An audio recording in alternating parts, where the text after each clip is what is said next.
Hey, this is Gary, Coach's Corner Chats, and on the podcast, I have Aulani Fernandez. Aulani, where are you at? What are you up to? Well, I'm in Indiana currently in my home office, so super exciting stuff. Uh, what kind of things are you doing now that you're in the off season? um, well, lots of recruiting. I actually just came back from Georgia yesterday.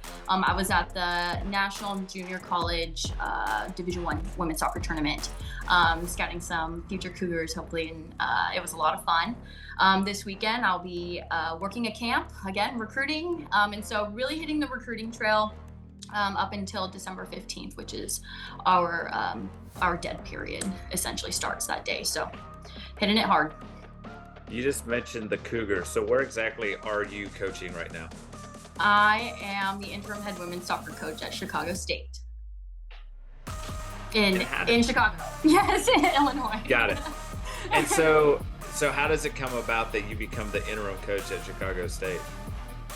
Well, I guess I'll tell you a little bit about how I even got here. I'm originally from California, so all of this happened in a matter of about, I want to say, like 6 months. I've only been here since February, so maybe my math is wrong, but in this short period of time, there's been a lot of transition for me. So like I said, I'm coming from California. I played college soccer out there. My most recent institution I was at Cal State Stanislaus. And I am engaged to Mary Whistler, who is also a college soccer coach, head coach actually. And it was actually her job that brought us out here to Indiana. She's the head coach at Purdue Northwest, so about 25 minutes from where we live. And when we first moved out here in February, I was actually the volunteer assistant at Valparaiso University, which is in Valparaiso, Indiana, another Division I institution. And then when I think it was about April, I received a call from, at the time, the head coach at Chicago State. And he offered for me to come on as an assistant, and I was super excited about it. And of course I said yes. And then he stepped away at the end of May, but I was hired June 1st, and so there was a quick transition period into it. And by July 1st, I was named interim head, and that's when it all just started going. And I took on that role, super excited, and here we are. Now that the season's over, and it went by in the blink of an eye. Can't even believe it. But it was an incredible experience this season, so I'm thankful. It's funny the way life works, honestly, and so it was, like I said, a really great experience. What were some of the things on your to-do list? Like, you go from assistant where you were going to kind of follow his lead. Now it's all on your shoulders. What were some of the first steps that you took? Confirming games. We actually, we stepped away from the WAC as an entire athletic department, as an institution, and so we were independent this season, and so making sure that we had games on the schedule still was the number one piece. But besides that, honestly, was making the connections with the players, and that was the first thing I did when I was hired as an assistant, was starting to create those relationships. They had gone through a bunch of turnover. My heart is still with them with that piece of it, and so I'm their third head coach. In July, I think I was the third head coach for them in a matter of 6 months. So if you could only imagine what that transition was like for them, and what they might have been feeling, it was a lot of unsureness. Of course, they had no idea who I was. They just knew I was coming in as their assistant. And so making sure I was starting to develop those relationships and making them feel safe. Because, like I said, they went through a ton of transition. Is there part of you that hopes that this interim tag gets dropped and you become the full-time head coach? Yeah. I think time will tell with that. Conversation will happen in the near future, and I'm excited for that conversation. You talked about your fiance and future wife being a head coach as well. What is that dynamic like when you two get back from like a game or practices? Is there a lot of sharing of ideas, or do you keep that part kind of separate from your relationship? Well, I think that's funny because Mary was actually the assistant coach at Cal State East Bay, while I was the assistant coach at Cal State Stanislaus. So we were in the same conference. Last fall, we played each other 3 times. So last fall was a different dynamic than it was this fall, being that we were no longer in the same conference, even that same division. And so, yeah, so this season was a lot of fun, actually being able to come home and share ideas. Like, oh my gosh, I ran this today. I really want to share it with you, and vice versa. Or like, I ran this today and I just don't know what it is. Do you have an idea, like what I'm missing? And so being able to bounce ideas off each other in that way was wonderful. And being able to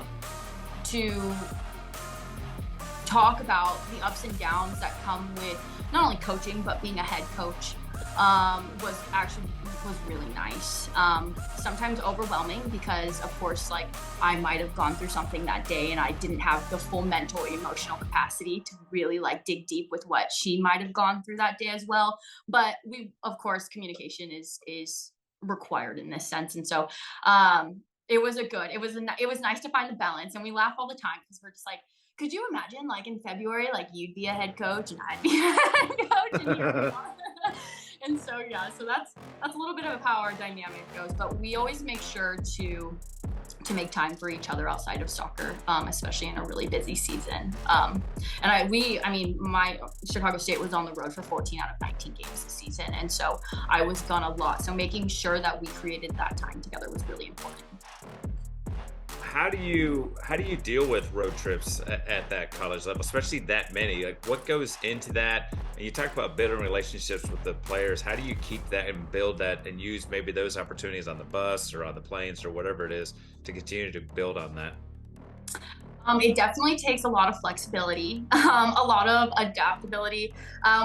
We flew everywhere we went, so if you could only imagine taking 22 players onto a flight, onto another bus, it's like traveling.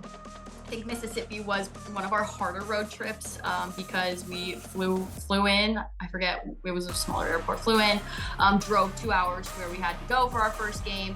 After that game, we drove 2 hours to the next place, and then we had to drive about an hour and a half back to the airport. So it was like this massive triangle. But when we talk about relationships, I mean, that's where we were building a lot of it on the road with each other. We were getting to know each other's, of course, each other's annoyances, our quirks, what makes us happy, right? What food we liked. Okay, cool. Like everybody loves, I don't know, tacos. Let's go find tacos, right? So like making sure that we could, like I said, be flexible with everything. I mean, I don't know if you have kids or not, but I could only imagine and having to be able to adapt to every different thing that could possibly come your way. Like it was definitely a learning moment for all of us because they too had never traveled so much.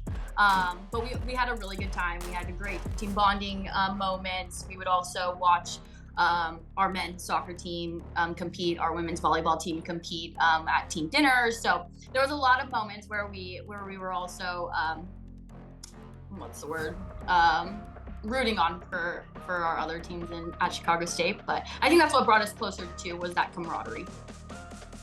You mentioned playing college out in California. Are you born and raised in California, and when did the whole soccer thing? When did you get that soccer vibe? Oh my. Yeah, I'm born and raised in California, right outside of the Bay Area, so about 45 minutes. And then I ended up playing college soccer at Cal State East Bay. So I stayed close to home. Soccer, I can remember like begging my parents to let me play soccer, and they didn't let me play until I was like 11. And so I started a little late. I didn't start playing competitive soccer until I was 14. So I was in high school at the time. And then even like playing college soccer, I never had planned to do it. My dad just called me one day and he said, "Hey, like you're gonna go to Cal State East Bay's camp." And I said, "Okay." I had never gone to a camp. Like I feel like this is when recruiting was just amping up, where all the recruits were like putting their name out there, and maybe I don't know, to be fair, maybe I just didn't know because I wasn't surrounded by it. I'm the oldest, so I was the first child to like go do this. And I went to the camp and I had a great time, and at the time the staff was Amy Gerace, and Z. I like Coach Z Zlatan, and they pulled me to the side after camp and they asked if I'd like to have a roster spot on the team, and I was like, sure, let's do this. I had no idea what I was getting into, to be honest. But honestly, the best 4 years of my life. I don't regret it one bit. It was incredible, and so I'm always going to be so thankful for that moment that I went to that camp, honestly, because I was so nervous on the drive there. I was like, Dad, I don't know. I don't know.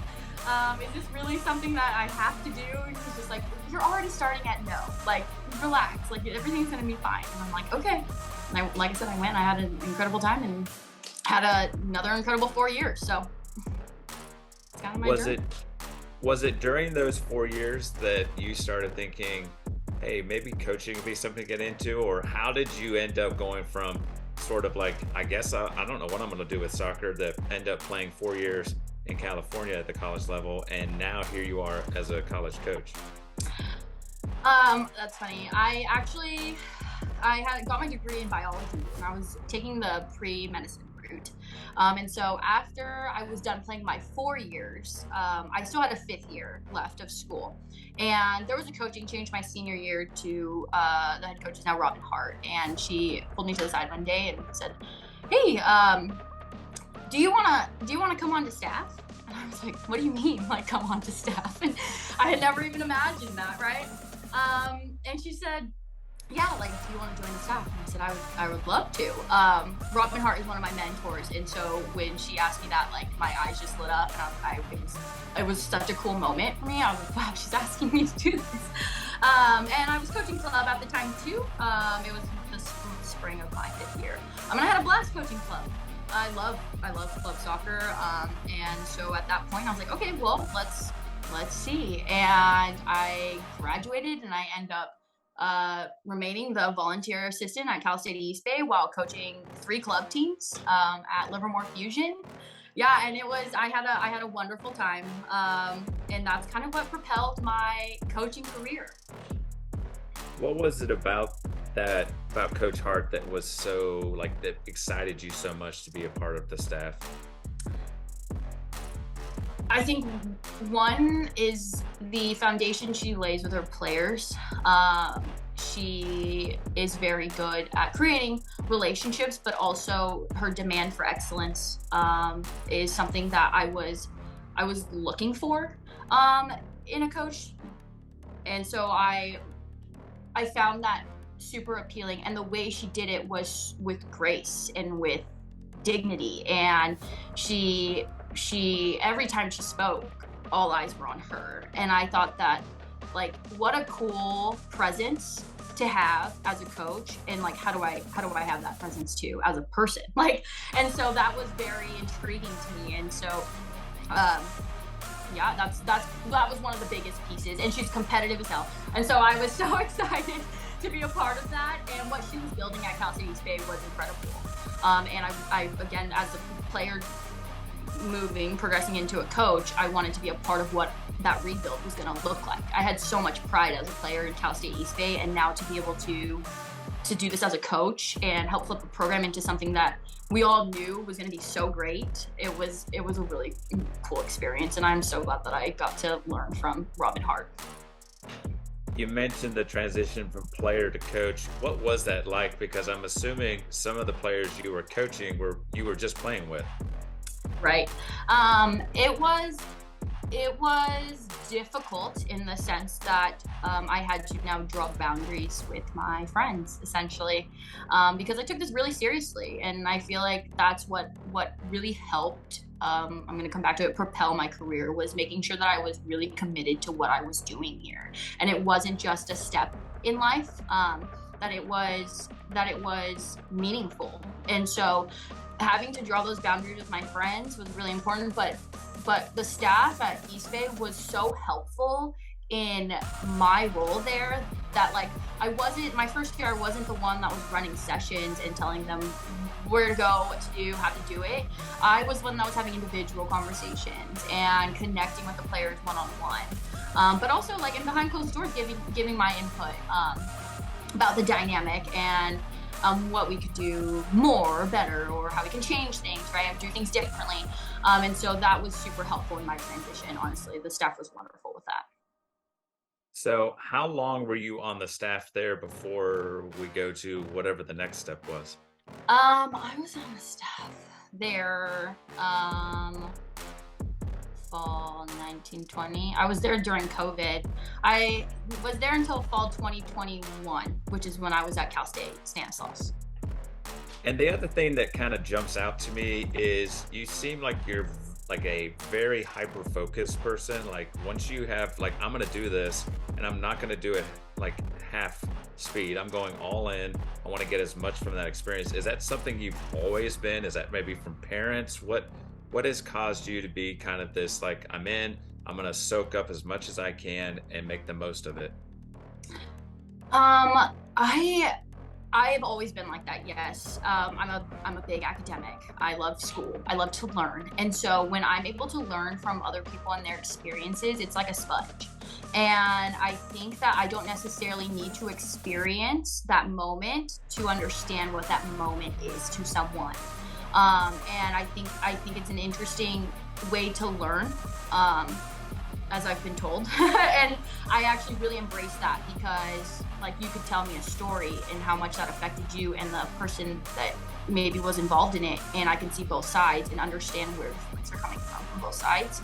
And so I think that, and this is such a people profession, that you have to understand that piece, the emotional intelligence part of it. And so yeah, I'm a massive sponge. I love to learn. I will sit there and observe for hours and hours and hours, days and days and days, and really take in what I think could not only benefit me but my players, the people around me, my family. Like it's deeper than just soccer. And so I think that's really important. So, at what point does the transition go from I'm done here learning from Coach Hart and I go on and start making my next move? Oh, I'm never done learning from Coach Hart. I call her all the time. But it was when Gabe Bolton was looking for an assistant. He's the head coach at Cal State Stanislaus, and he called Robin, and I guess from my conversation with Robin was like, "Is she ready? Does she want to do this?" And Robin pulls me into the office and she goes, "You have to go." And I was like, "No." I just left, right? I left Cal State today, but I did end up going, and I also had an incredible time coaching with Gabe Bolton, and I learned a lot from him. I think with his style of coaching, it was much more direct and very tactically driven. Not that what we're doing isn't, but very focused on the systems we were playing, how we were going to do it. I absolutely love that piece of it all too. And so the emotional intelligence piece to coaching people and life in general, and then bringing in the tactical hardcore was so fun to me. I got to like intertwine it all, and I think as you continue to learn from other coaches, you find things that you like, or maybe things that you do differently, and how it's gonna intertwine to your own style. And I think that's exactly what happened when I transitioned from Cal State East Bay to Cal State Stanislaus. Was there noticeable differences just from like having a female head coach coaching versus a male? Was there different dynamics? Did you see a different way, and not just their tactics, but maybe the way they handle certain situations? Yes. I think naturally that comes. But I think that, like I said, there are things that, like, I loved how direct he was. And Robin is very direct as well. And so when I see directness and it pans out in different ways, I think sometimes you can think about what the delivery is for things. And I think that the delivery is extremely important regardless of whether you're a woman or a man in coaching, and how you're connecting with your players upon that delivery. And so that's kind of, I guess the personality styles definitely differ in that sense. And that's something that I definitely picked up on. And like I said, there's just some points in that where I pick things up where it was really going to help me flourish as a coach. And there maybe been some things where I was like, okay, well, that's cool. I'm glad I experienced that, but I don't think that's for me. So the other thing that has stood out is your dad says, hey, let's go to this ID camp, and then you're at the ID camp and the coach says, hey, we want you to join the team. And then you get to the end of that and Coach Hart comes to you and says, I'd love to have you on my staff. And then how cool is it to know, like, I guess in a way, to be wanted, like to be like reached out to versus you going after jobs and, settling for whatever it is. How cool has it been for you to know that these people have welcomed you with open arms? Oh my gosh, I love that question. It's incredible, and I think that's kind of been what my career has been so far. And I couldn't be more grateful. But I mean, I also put in a lot of time, a lot of energy into what I'm doing. I always want to get better, whether it's on the field or off the field, whether I'm listening to other people's experiences, whether I'm listening to a podcast or talking to my mentor on the phone. There's a lot of ways that I continue to learn. And I think that the growth mindset is the most important piece to it all. It's no secret that I'm a young coach. And so I feel like my ceiling is so high, and I'm going to continue to raise it as much as I can every single day, day in and day out. So.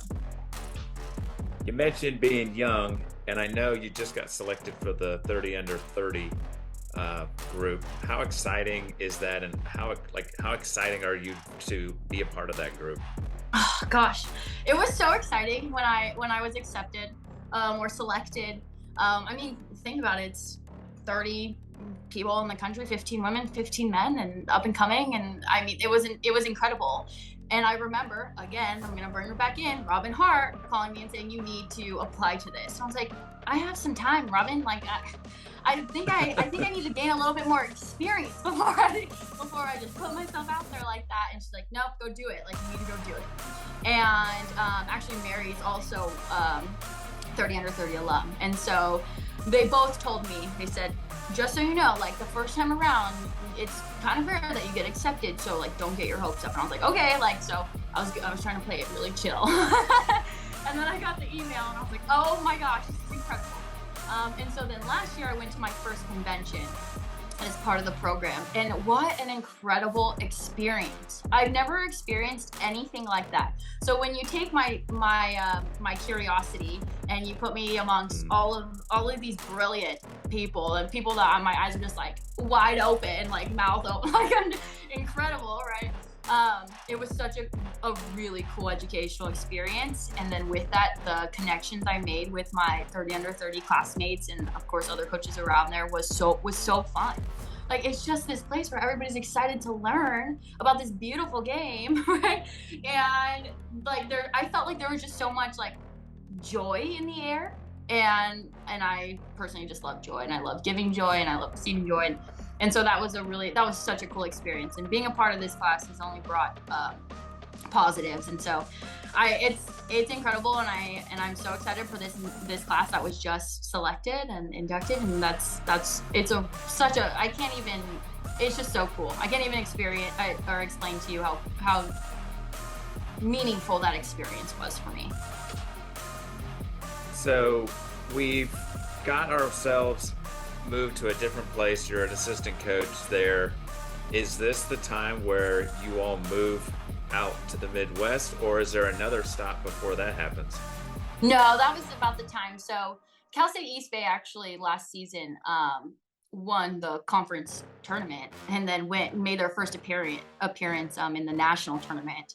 And so what a really cool moment. It was actually we played each other in the first round of the conference tournament, Stanislaus and East Bay, and East Bay ended up winning. So what a bittersweet moment, right? But so excited as an alum to continue to support and watch them through their journey through the tournament, and then to the national tournament. And then after that season, Mary and I both knew that it was her time, and she's originally from Indiana, and so she got this call. And they were asking if she was interested in a head coaching job, Division II in the GLIAC, for Purdue Northwest. And she looks at me and she goes, "What do you think?" Because again, she goes, "You're born and raised California. Are you ready to go?" Like, and I said, "It's as much as it's about us. It's not about me. This is about you, and it's your time." And so she said okay, and she got the job, and here we are, and that was our next movement. And so then when she received the call, I got in touch with John Maravich at Valparaiso University, and that's where I started volunteering right when I got here in February. Well, how, not difficult, but what is it like to have your kind of career dreams and then hers, and have to sometimes maybe almost put yours to the side to keep supporting her? Almost, is there ever a dynamic where the two of you get a little bit of, well, I wasn't 30 under 30, and now finally you are, and like, is there a little bit of competitiveness, or is it all hunky dory? Oh, in the future Whistler household, there's always competitiveness.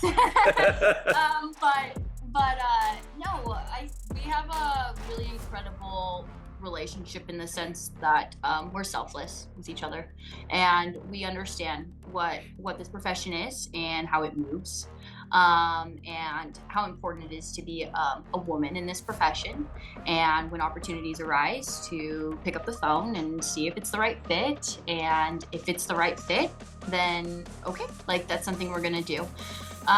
What we do know is that whatever happens in the next few years with me, right, we're probably gonna have to pick up and move again.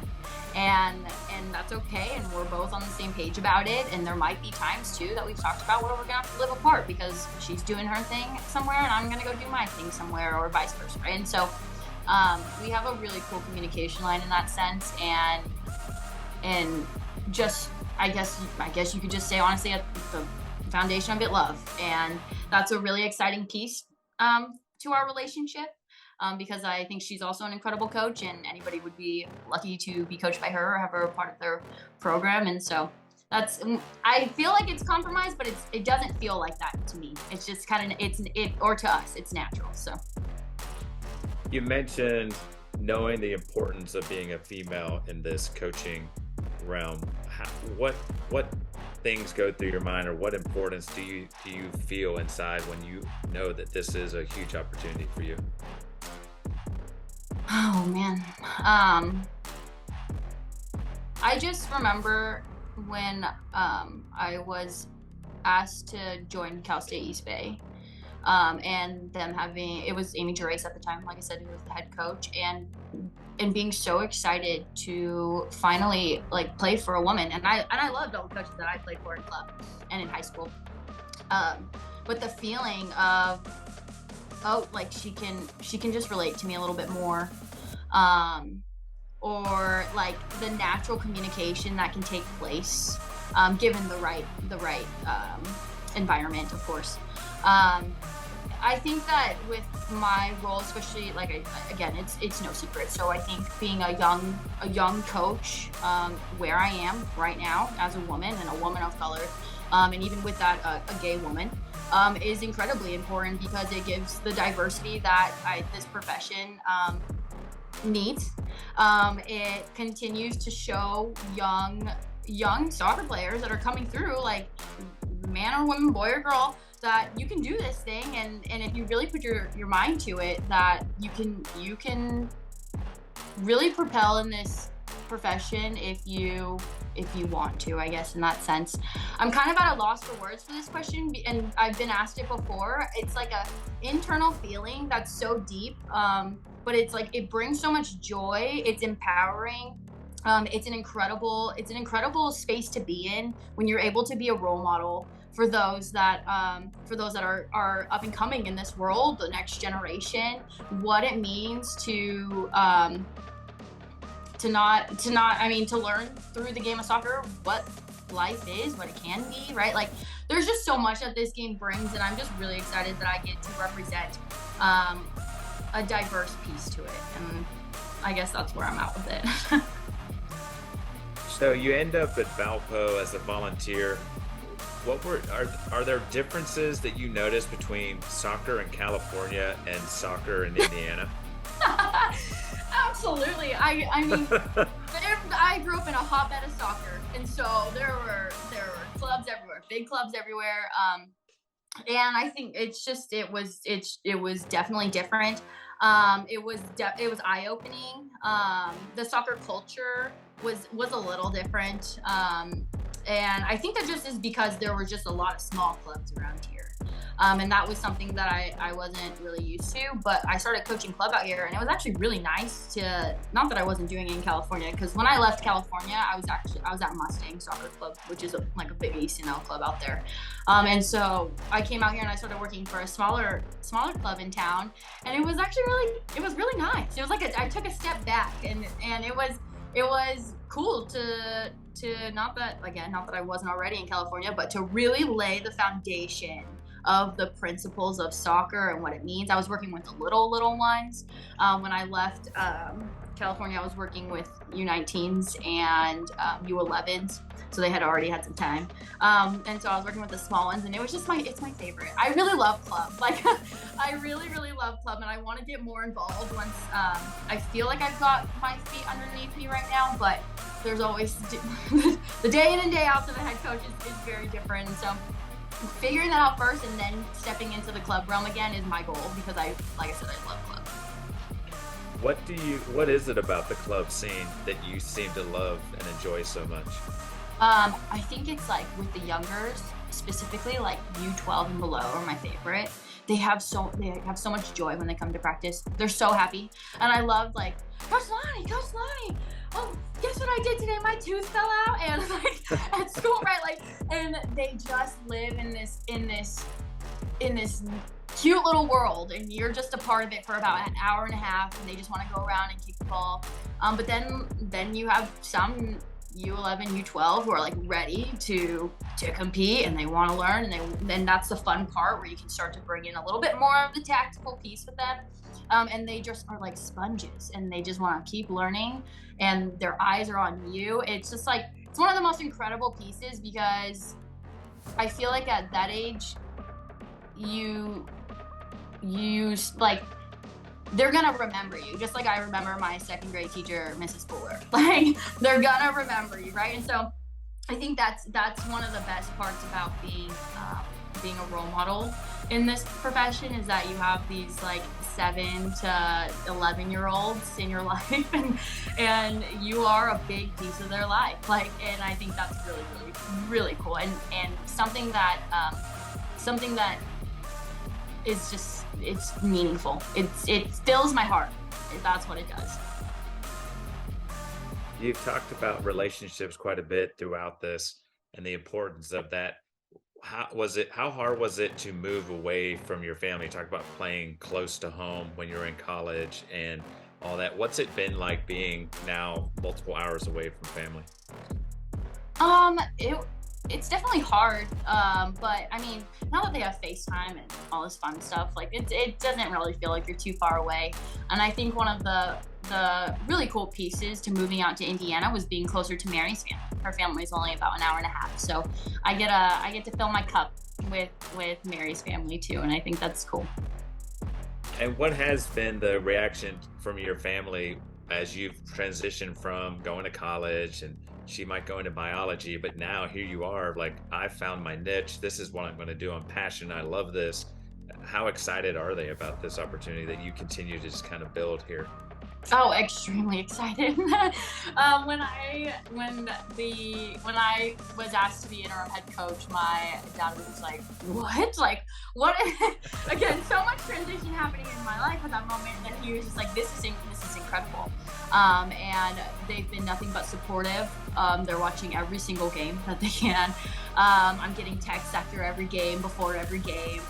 So like I said, it doesn't feel like they're too far away. It feels like they're right there with me, and Mary's family I'm very much a part of that. Her brother texts me; he's a massive soccer fan, and her dad texts me, and her mom. Like, it's been so incredible to have this support from both families, honestly. Especially, we're gonna get married soon, so I really hope so. But it's been really cool. So here you are doing a lot of recruiting. You're going to be busy this weekend. Do you just continue to keep putting your foot to the grind and keep working hard for Chicago State and see where things go from there? I mean, what's the And you've talked about possibly the two of you may end up in different spots at some point. Is there kind of a big goal for you now that you're starting to figure out like, hey, I'm really good at this. I love this. Is there, are you looking at a D1? What level? NWSL? Like is there, what's your like kind of your pipe dream? I hear. Okay, so one of my other mentors is Kelly Lawrence, and she's actually at Penn State right now. And I remember when we first chatted, I was talking about like all the transition and what it meant, and what she asked me what my ultimate goal was, of course. Um, and then I answered her, and I said, well, I mean, eventually a head coach, like that's, of course, that's where I want to go. And she's like, well, in what realm? And I was like, well, I guess I've never thought about that, right? I've been in the college realm, and it's what I know right now, and that's fine. And she looks at me via Zoom and says, take your time. You're gonna be in this profession for another 30, 40 years. So there's no rush. And that has stuck with me through everything. And so when you ask me that question, I think that right now I'm in an interesting position where I could be elevated to head coach and have that interim tag taken off. And when it comes to what my goals will be or is, or where I'll be in 4 to 5 years, I don't know. I don't know where I'm going to be. I do know that I'm going to be coaching soccer, and I hope it's at a high level, like the collegiate level, and at maybe NWSL. But I'm going to take my time with it because I have so much to learn still, and I have a lot of growth to do still, and I think that piece is the most important. So I have to constantly remind myself, because I can get to that point where I'm like, okay, well, what am I going to be? Where am I going to be in 3 years? Where am I going to be in 5 years? What about 10 years? And the reality is, nobody knows. I don't know. And I'm just going to take my time to get there. What a cool moment to have someone with her experience to actually look at you and go, just be patient, and you're going to end up, and to hear someone say that you're going to coach for 30, 40 years, how awesome for someone to pour that type of stuff into you. Oh, I know. She's incredible. I'm so lucky to have her as a mentor and a friend, honestly. She's awesome. And so that was the really big like moment in my career. And I will forever remember that, and I will forever take my time. What is it? How has it that you've like made these connections? Is it through some of the 30 under 30 type thing, or have you just kind of crossed paths? Like, how do you connect someone that's at Penn State when you spent most of your time in California? And the other thing that I love about it is you, and I keep bringing up relationships because I think it's really a solid thing for you, is you don't just like connect, like it keeps building. Like you talked about, I'm still talking to Coach Hart, and I'm talking to so and so, and like you've got Mary and all, like it's really cool. I can see it in my head, like this, everything keeps growing and growing, even with the Chicago State group, about all the things we had to do on the road trips and all those types of things. How has it been that you, is that just because it's a priority for you, so you continually reach out and touch base? Yes, Kelly Lawrence and I connected through 30 under 30. But I remember filling out the application for what I envisioned in a mentor, like what I wanted in a mentor. And what I wrote was, I want to make sure that they understand that this goes both ways. Like it's a relationship. And so I'll call Kelly and I'll check in with her, right? Or she'll call me and she'll check in with me. And it's all of these relationships are reciprocated. And I think that's really important. Like Gabe Bolton is coming to my wedding. Like Robin Hart is coming to my wedding. Like these are really important relationships to me outside of soccer too. I'm all about the people, like all about the people. And so when I say that I create relationships, I really take time to get to know these people and make sure that they understand how much I appreciate them and their time, and who they are, because that's so important. Like I said, we're in a people profession.